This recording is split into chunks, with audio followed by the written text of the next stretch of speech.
Zimbabwe کے player Brendan tailor, Iskandar رضا، Williamson یا ان کے کیپٹن کوئی بھی اپنی ٹیم کو نہ بچا سکا۔ زمبابوے میں برینڈن ٹیلر کی شمولیت 3 سال بعد، کیا وہ اپنی ٹیم کو بچا پائیں گے؟ جو اچھی پرفارمنس دے گا وہ میچ جیتے گا۔ نیوزی لینڈ نے کی 4 چینجنگ، وہ بھی سارے بالر ہی۔ اپنا ہوم گراؤنڈ اور جیت کے لیے وہ ترس گئے۔ Second test match New Zealand اور زمبابوے کے درمیان، دیکھتے ہیں کون سی ٹیم کس پر باری۔ السلام علیکم، میرا نام ناصر علی، آپ دیکھ رہے ہیں کرکٹ انالیسٹ ود ناصر۔ جتنے بھی سننے والے جانے والے سب کو ہم خوش آمدید کہتے ہیں۔ ناظرین، آج ہم آپ کو بتائیں گے نیوزی لینڈ اور زمبابوے کے درمیان سیکنڈ ٹیسٹ میچ، جو کہ نیوزی لینڈ دورہ کر رہی ہے زمبابوے کا۔ اگر میں سیریز کی بات کروں تو نیوزی لینڈ برتری پہ ہے، کیونکہ 2 میچوں کی سیریز میں نیوزی لینڈ کو 1-0 کی برتری حاصل ہے، اور سیکنڈ ٹیسٹ میچ دیکھنا ہوگا کہ زمبابوے پوری کوشش کر کے میچ جیت پائے گی اور سیریز کو 1-1 سے برابر کرے گی، یا نیوزی لینڈ یہ سیریز جیت کے وائٹ واش زمبابوے کے ہوم گراؤنڈ پہ ان کو کرے گی۔ جیسے کہ اگر میں ہینڈ ٹو ہینڈ میچ کی بات کروں تو لاسٹ 3 ٹیسٹ میچ وہ سارے نیوزی لینڈ ہی جیتی ہے۔ ابھی تک نیوزی لینڈ زمبابوے پہ باری، آپ دیکھنا ہوگا کہ سیکنڈ ٹیسٹ میچ میں زمبابوے اور نیوزی لینڈ کی کیا کارکردگی ہے۔ ناظرین، اسی حوالے سے آج ہم بتائیں گے ڈے 1 کے حوالے سے۔ سب سے پہلے اگر میں بات کروں ٹاس کی، تو ٹاس زمبابوے نے جیتی اور بیٹنگ کا فیصلہ کیا، کیونکہ اگر پچ رپورٹ کے مطابق جائیں تو وکٹ بالکل فلیٹ ہے اور بیٹنگ کو وہ زیادہ سپورٹ کرتی ہے۔ میرے خیال میں اسی وجہ سے زمبابوے کے جو کیپٹن ہیں انہوں نے سوچا ہوگا کہ ہم پہلے بیٹنگ کریں۔ اگر میں وینیو کی بات کروں تو کوئن سپورٹ کلب ہے، جو کہ پرانا گراؤنڈ ہے، ان کا بڑا اچھا گراؤنڈ ہے، سمپل ہے۔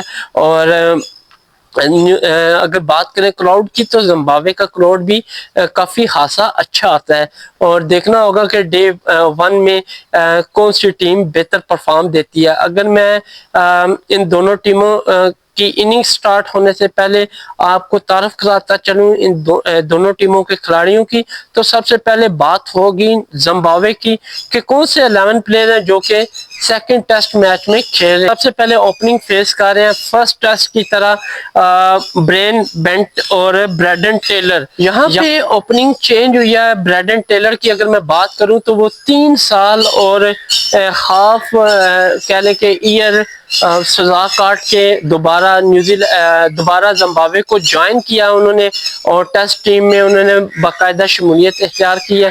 اگر میں برینڈن ٹیلر کی بات کروں تو یہ 3 بار کہہ لیں کہ ریٹائرمنٹ ہو کے دوبارہ ٹیم میں واپس آئے ہیں۔ اب یہ سزا کاٹ کے دوبارہ ٹیم کو جوائن کریں گے۔ تو کہہ رہے ہیں اوپننگ سٹینڈ اگر بات کریں تو کافی مضبوط سٹینڈ بن گیا۔ اس کے بعد اگر بات کروں تو نک ولچین کے پاس، جو کہ لاسٹ ٹیسٹ میں بھی تھے، اور اس کے بعد ان کے جو بہترین بیسٹ مین ہے جو مجھے ذاتی طور پہ بھی پسند ہے، شان ولیمز۔ اور کیپٹن کی بات کروں تو کریگ ایروان ہے ان کے کیپٹن، اسکندر رضا ان کے پاس موجود ہے، آل راؤنڈر ہیں، سیگا ان کے پاس موجود ہے، آل راؤنڈر ہیں یہ بھی، اور تیویرو گواڈو ان کے پاس موجود ہے، ونکٹ مسکزا ان کے پاس موجود ہے، بلسنگ مزربانی جو کہ مین فاسٹ بالر ہیں، اور تنکا وچنکا ان کے پاس موجود ہیں فاسٹ بالنگ میں۔ تو ٹیم ان کی زیادہ تر وہی ہے، بس برینڈن ٹیلر کو انہوں نے ایڈ کیا، باقی ساری کی ٹیم وہی ہے جو فرسٹ ٹیسٹ میں کھیلی ہے۔ دوسری جانب اگر نیوزی لینڈ کی ٹیم میں بات کروں تو وہ جیسا کہ انہوں نے کافی ساری چینجنگ کی ہے۔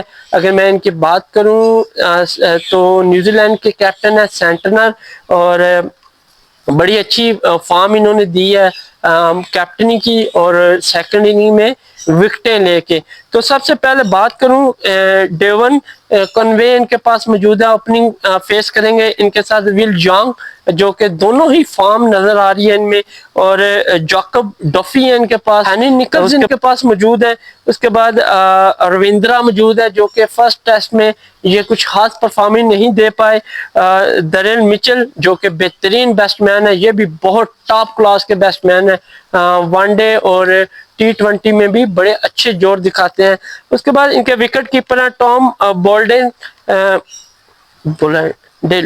ٹام بلینڈر ان کے جو وکٹ کیپر ہیں، مچل سینٹنر جو کہ اسپن بالر ہیں اور ساتھ میں نیوزی لینڈ کے ٹیسٹ کیپٹن ہیں، اس کے زرکی فولکس ہیں جو کہ فاسٹ بالر ہیں، میٹ ہینری جو کہ لاسٹ T20 میں انہوں نے کمال کی اننگ کھیلی، اور میتھیو فشر جو کہ نیو فاسٹ بالر کو ایڈ کیا ہے۔ تو اگر میں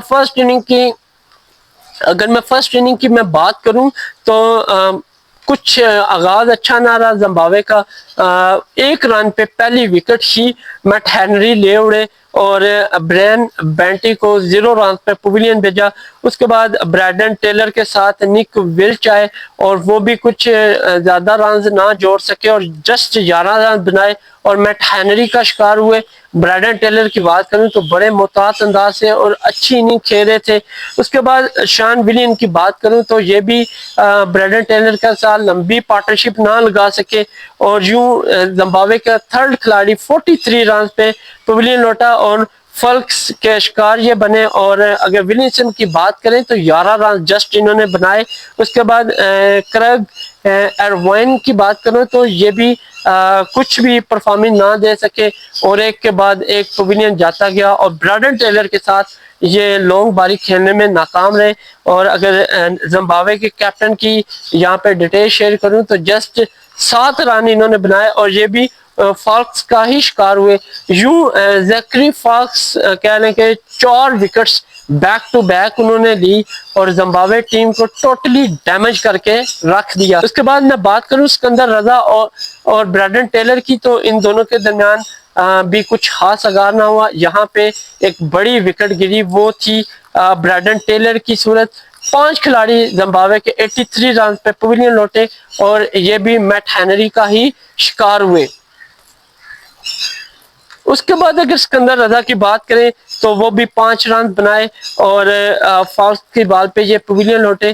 تو یوں زمبابوے کہہ لیں کہ آدھی سے زیادہ ٹیم پویلین لوٹ گئی جسٹ 83 رنز پر۔ سکندر رضا کی اگر میں بات کروں تو جسٹ 5 رنز انہوں نے بنائے اور یہ بھی فالکس کی بال پہ پویلین لوٹے۔ تو یوں سکندر رضا 6 کھلاڑی آؤٹ ہوئے 83 رنز پہ۔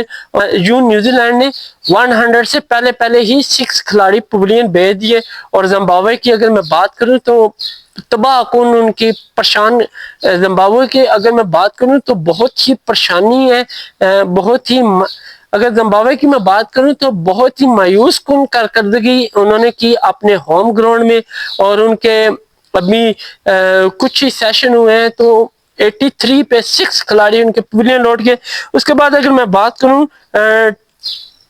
تسیگا کی تو وہ انہوں نے آ کے کریز کو سنبھالا اور اپنی ٹیم کو کچھ رنز دیے لیکن وہ بھی کچھ خاص پرفارمنس نہ دے سکے کیونکہ ان کے ساتھ جو باقی دیگر کھلاڑی ہیں وہ بھی ان کے ساتھ نہ ٹک سکے اور ایک کے بعد ایک نیوزی لینڈ کے بالروں کا شکار ہوتا گیا۔ اگر میں بات کروں ٹاویرو کوانڈو کی تو 0 رن بنائے اور فالکس کا چوتھا شکار بنے اور یوں زمبابوے کا 7 کھلاڑی 83 پہ پویلین لوٹ گیا۔ اس کے بعد مسکزا کی بات کروں 1 رن بنا کر میٹ ہینری کا وہ شکار ہوئے۔ اس کے بعد مزربانی کی اگر میں بات کروں تو 3 رن بنا کر میٹ ہینری کا شکار ہوئے۔ یوں زمبابوے کا 9 کھلاڑی 100 پہ پویلین لوٹ کے۔ اس کے بعد چوینگا کی میں بات کروں تو وہ کچھ دیر رکے اپنے تسیگا کے ساتھ اور ان کے درمیان تھوڑی سی پارٹنرشپ ہوئی تو پھر یہاں پہ چوینگا نے ان کا ساتھ چھوڑا اور جسٹ 4 رن بنائے اور یہ میتھیو فشر کا شکار ہوئے۔ تو اگر تسیگا کی بات کروں تو 33 رن بنا کر وہ ناٹ آؤٹ رہے۔ تو یوں زمبابوے کی پوری ٹیم 125 رنز پہ پویلین لوٹ کی۔ اوور کی بات کروں تو جسٹ 48.5 اوور انہوں نے کھیلے اور اس کے بعد نیوزی لینڈ کی بات کروں تو بالنگ کی شاندار کارکردگی کا انہوں نے مظاہرہ کیا، انہوں نے اننگ میں 6 رن ایکسٹرا دیے۔ میٹ ہینری کی بات کروں تو دوبارہ وہ فرسٹ اننگ میں 5 وکٹ لے اڑے۔ اس کے بعد فاسٹ کی بات کروں تو انہوں نے 4 کھلاڑیوں کو آؤٹ کیا، اور میتھیو فیسر کی بات کروں تو ایک کھلاڑی کو انہوں نے پویلین بھیجا۔ کچھ ٹائم بعد نیوزی لینڈ نے اپنی اننگ کا آغاز کیا تو بہت ہی شاندار اننگ نے یہ ثابت کر دیا کہ یہ میچ نیوزی لینڈ اپنے ہاتھ سے نہیں جانے دے گا۔ جی ہاں، اگر میں نیوزی لینڈ کے اوپننگ کی کچھ تفصیلات آپ کے سامنے شیئر کروں تو ول جیکس 74 رنز بنائے، ڈیون کنوے 79 رنز بنا کر شاندار پارٹنرشپ کا آغاز کیا، اور ان دونوں نے ہی لیڈ کو مکمل کر دیا۔ اور کہہ لیں کہ ول یانگ 74 رن پر گواڈو کی بال پہ پویلین لوٹے، اور کنوے 79 رنز پہ ناٹ آؤٹ رہے۔ اس کے بعد جاکب ٹفی جو کہ نائٹ ٹائم واچ بھیجا ان کو کیونکہ ٹائم بہت تھوڑا تھا، تو انہوں نے 8 رن بنائے اور ناٹ آؤٹ کریز پہ کنوے کے ساتھ موجود ہیں۔ تو یوں اگر میں بات کریں، اگر یوں ان کی بات کریں تو انہوں نے 39 اوور کھیلے نیوزی لینڈ نے اور 174 رنز بنائے، جسٹ ایک ہی کھلاڑی پویلین ہے، اور نیوزی لینڈ نے کہہ لیں کہ ٹیرل جو 125 رنز کا وہ پورا کر لیا، اور نہ صرف پورا کیا بلکہ انہوں نے 49 رن ایکسٹرا بنا بھی لیے، اور نیوزی لینڈ نے زمبابوے کو 49 رنز کی لیڈ دی ڈے 1 میں، اور ایک ہیوج مارجن ان کے پاس موجود ہے۔ مجھے لگتا ہے کہ یہ 300-400 رنز بنا کر نیوزی لینڈ اس بار سیکنڈ ٹیسٹ میں اننگ سے ون ہوگا، کیونکہ جس طرح کی وہ کارکردگی شو کر رہے اس سے واضح نظر آتا ہے کہ یہ زمبابوے کے ہاتھ سے میچ ٹوٹلی نکل گیا۔ تو دیکھنا ہوگا ڈے 2 میں کہ زمبابوے کچھ بریک لگوا پاتی ہے نیوزی لینڈ کے بیٹس مینوں کو، یا پھر خود پٹائی کا شکار ہوتی ہے۔ تو یہ دیکھنا ہوگا ڈے 2 میں۔ تب تک کے لیے اجازت دیں، اللہ حافظ۔